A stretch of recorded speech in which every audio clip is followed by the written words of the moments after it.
दोस्तों good morning. Neetu Bharat blog में आप लोग को स्वागत है। आशा करती हूँ आप लोग बहुत अच्छे होंगे। मैं भी अच्छी हूँ। राधे राधे। दिन की शुरुआत हो गई है और आज अभी अचानक भैया आके 2:30 बजे रात को, क्योंकि मुझे जाना है, हम लोग सभी लोग को मायके जाना है। तो भैया अचानक आए। भैया को प्लान था कि 28 को आएंगे, तो सुबह तक में आएंगे, लेकिन भैया 27 को रात को ही चले और सुबह मतलब 2:30 बजे पहुंच गए रात को। हम लोग को पता भी नहीं था। अचानक भाभी फ़ोन की, गेट खोली, तो हम लोग को भैया सरप्राइजेस देते रहते हैं अचानक बिल्कुल। तो भैया आए तो फिर हम लोगों ने कपड़े वगैरह कुछ नहीं रखे थे, कुछ भी मैं सब बैग वगैरह से निकाल लिए थे, लेकिन पैकिंग कुछ नहीं की थी। फिर बच्चों भैया आ गए तो भैया भाभी सब लोग को चाय, हम लोग चाय पिए थे, 10-5 मिनट बैठे रहे। फिर मैंने अपनी पैकिंग की फटाफट की, कर लेते हैं बच्चों के कपड़े वगैरह सब कुछ तो कलेक्ट करके रखा था, बस बैग नहीं रखा था।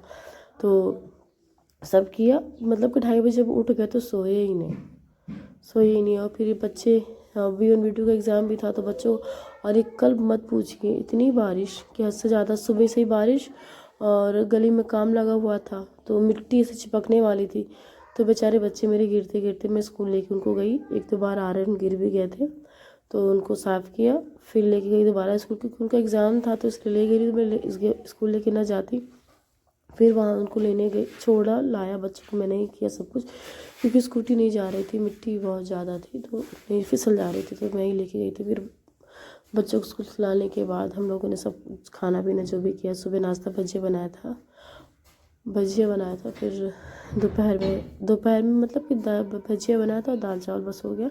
फिर सब लोगों ने खाना पीना खाया, बच्चों को भी खाना पीना खिलाया स्कूल से आने के बाद। और बच्चे रेडी होके बैठे कब से, क्योंकि पहले था कि भैया भाभी लोग को छोड़ेंगे फिर हम लोग को लेने आएंगे। फिर भैया डायरेक्ट सिंगरौली से इधर से आए।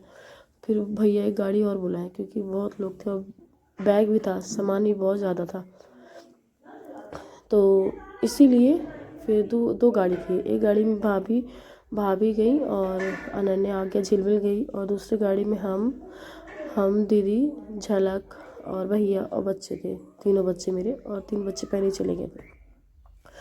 हो गया। अब हम लोग गाड़ी में भैया के बैठ गए हैं, हम लोग जा रहे हैं मायके। और मायके जाओ तो सब कुछ सबसे पहले जो चीज़ हो जाता है ना, तो वही फिर से होता है। आप जाओ मायके, आपसे सब लोग मिलने आते हैं, तो हो गया। बने रहिएगा मेरी वीडियो में। प्लीज़ मेरे वीडियो को लाइक शेयर कमेंट किया करिए। और थोड़ी मेरे गले में आपको चेंजेस मिलेगा, क्योंकि यहाँ आने के बाद बहुत कुछ हुआ, जो पिछला हो चुका था, फिर आने के बाद फिर से वही सब कुछ हुआ। तो मेरी वीडियो को लाइक शेयर कमेंट जरूर किया करिए, इससे मुझे पता चलता है आप लोग को मेरी वीडियो पसंद आ रही है कि नहीं आ रही है। कमेंट करके बता दिया करिए, तो मैं अपनी गलती को सुधारने की कोशिश करूँगी। और ये मैं जहाँ जाऊँगी तो मेरे लल्ला भी जाएंगे, तो मैंने इनको भी बिठा दिया। देखिए कितने अच्छे से बैठे हैं भगवान। और बस जा रहे हैं ये मायके। इनके जाने के बाद मैं फ़र्स्ट टाइम जा रही हूँ। वैसे तो मैं मायके, मेरा जाना होता ही नहीं था, बहुत कम होता था। अब मेरी शादी को 8-9 साल हो गए। जैसे मैंने आपसे बताया कि मैं 5 बार मायके गई हूँ। मैं मायके भी नहीं जाती थी, क्योंकि उनकी तबीयत ठीक नहीं रहती थी, तो मेरा मन भी नहीं लगता था कि मैं जहाँ रहूँ। ऐसी बिल्कुल नहीं कि मेरा मन नहीं लगता था, मुझे लगता था कि जहाँ है मैं वहीं रहूँ, इनका ख्याल रख सकूँ। और रही बात मायके की, सबसे बात होती थी, सब लोग अच्छे रहते थे, तो मिलाते थे। मम्मी पापा खुद ही मिलाते थे। ये देखिए मेरा घर, बन आ गए हैं और ये मायके आने के बाद फिर से सब कुछ वही ही हुआ जो होता है। मैं पापा के पास पापा से नहीं मिली थी, तो पापा से मिली तो पापा देख के मेरे को खूब रोने लगे, क्योंकि देखिए मैं घर में सबसे छोटी हूँ, और इतना बड़ा हादसा हो गया है। और कुछ भी होता है तो इंसान मिल भी जाता है, लेकिन इंसान के जाने के बाद इंसान नहीं मिलता है। उस चीज़ की कभी कोई नहीं पूरी कर सकता, कोई भी नहीं। कहते हैं ना कि जो शख्स चला जाता है, 1000 लोग भी आ जाए, उस शख्स की कमी कोई नहीं पूरी कर सकता है। तो वही है। तो भैया बोले इसको लेके अंदर जाओ, और मतलब भैया बोले इसको लेके अंदर जाओ, नहीं तो, और फिर मम्मी से ही बोले। तो जो होता है वही होता है। और मेरी आवाज़ में थोड़ा चेंजेस हो गई, तो उसके लिए इग्नोर करिएगा आप लोग।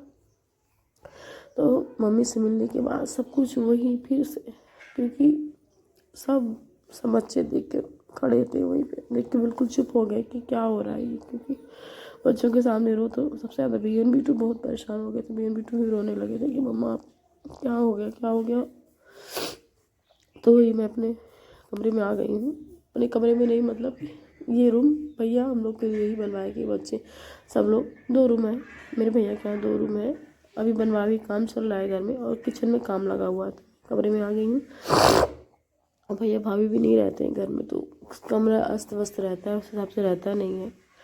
और ये झलक बोले कि बुआ रो मत, बुआ रो मत, तुम यहाँ अच्छे से रहो, रोओगी तो अच्छा ही लगेगा, तुम रोओगे तो सब रोएंगे, तो प्लीज़ बुआ मत रो। ऐसे जब बच्चे आपको समझाते हैं ना, तो आपको लगता है कि आप जियो, क्योंकि वो सच है, वो कभी ना आने वाले हैं, कभी जीवन में नहीं मिलेंगे, लेकिन उनकी कमी को भी कोई पूरी कर भी नहीं सकता है, कभी कोई नहीं पूरी कर सकता है। और उनकी बहुत, सच मान, उनकी बहुत याद आती है।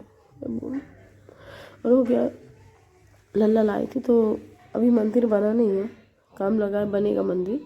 तो अभी भगवान ऐसे ही रखे हैं, ऐसे ही रखे हैं, मैंने इनको यहाँ पे रख दिया है। मम्मी ऐसे ही भगवान टेबल रखा है, उसके बहुत सारे भगवान रखे हैं। तो हो गया, मैंने बोला आज पूजा आके आप ही कर देना बेटा। तो शाम की पूजा बच्चों ने नहीं की, मैंने नहीं की आज की पूजा।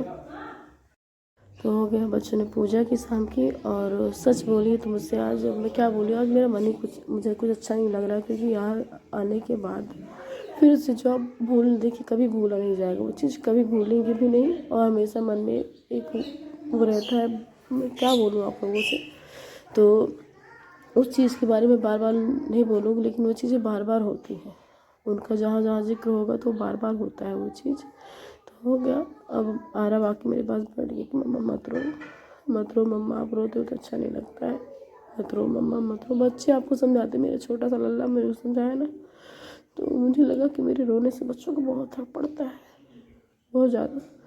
हो गया ऐसे ही, दीदी बोली कि पागल हो गई है, उठ चल। कब से देखूँ, जब से आई हूँ तैसे बैठी है, सबके पास बैठ, सब लोग उससे मिलने आते हैं। तो मैं आई तो चाची लोग मुझसे मिलने आई और बस बैठे थे। तो हो गया, चाची लोग को देखे तो फिर से वही सब हो गया, फिर से वही सब। और ये लगा है घर में काम लगा हुआ है भैया, मतलब कि किचन में काम लगा हुआ है भैया, लकड़ी वाला काम करवा रहे हैं किचन में कुछ, तो काम लगा हुआ है। तो सामान अभी ऐसे ही रखा है हर एक चीज़। और ये झलक अपना फेस पैक लगा के इधर उधर घूम रही है और मैं बच्चों को शांत कर रही हूँ। मैं अंदर कमरे में अकेले बैठी थी, तो भैया भी डांटे, सब लोग डांटे कि कैसे, सबसे मिलो, बात करो, अच्छे से रहो, हम लोग हैं। जब कोई आपको ये कहता है ना कि हम लोग हैं, तुम टेंशन मत लो, तो लेकिन कहते ना, वो तो नहीं है, वो नहीं है। तो मम्मी भी ऐसे बैठी थी, और मम्मी बैठी थी और बोल रही थी कि चलो, मैं बैठी थी, दीदी मुझे उठाएगी, चलो उठो चलो, कब से बैठी हो बिस्तर में, रो रही हो, रो मत, तुम रोती हो तो सब लोग दुखी हो जाते हैं, क्योंकि बार बार वही होता है। चलो, तो बस हो गया, किचन में आ गए और चलो हो गया। मैं क्या बोलूँ उस चीज़ के लिए। और झलक ठंडी इतनी पड़ रही है, लेकिन स्वेटर नहीं पहनी है, बोली हुआ मैं अपना फेस पैक लगाई, अब मैं पहनूंगी स्वेटर। तो हो गया, अब ये मम्मी से मेरा सर बहुत दुख रहा था, तो मम्मी मेरा सर दबा रही। देखिए माँ जितना आपको समझती है ना, तो कोई नहीं समझता, सब समझते हैं, लेकिन माँ का एहसास अलग ही होता है। तो हो गया, मम्मी से अपनी सासू माँ से बात कर रहे, फ़ोन की थी कि ठीक से रहे, परेशान ना हो, टेंशन ना ले, इस मम्मी मुझसे बात कर रही थी फ़ोन में। और तो मिलते हैं नेक्स्ट ब्लॉग में। Good night, Radhe Radhe. आशा करते हैं आप लोग बहुत अच्छे होंगे, स्वस्थ होंगे।